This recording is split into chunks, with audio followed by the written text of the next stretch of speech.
Hey guys, Jeremy at Speedwerx here, coming to you with another new and exciting product from the team here. It's a really cool part we've been working on for a while. Definitely influenced and inspired by the Polaris hill climb team. You'll see a lot of those guys running a version of this tank, which is awesome. But yeah, it's a lightweight race tank for the Polaris Matryx RMK chassis. We use it in a lot of our drag sleds like you see behind us, or the hill climb race sleds. It uses the stock seat, stock mounting hardware, everything there. You don't have to make any chassis modifications. It'll use your stock cap, or you can, if you want to pick a different cap or something, you can too. And then the stock pump and stock pump housing and whatnot will go on here.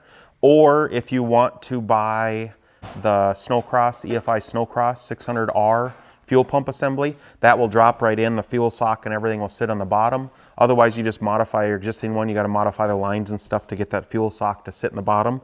So yeah, it's a 2.5 gallon tank. It's over 5.5 pounds lighter than stock. They retail for $8.95. It's just a sweet, badass looking part, 100% made in the USA.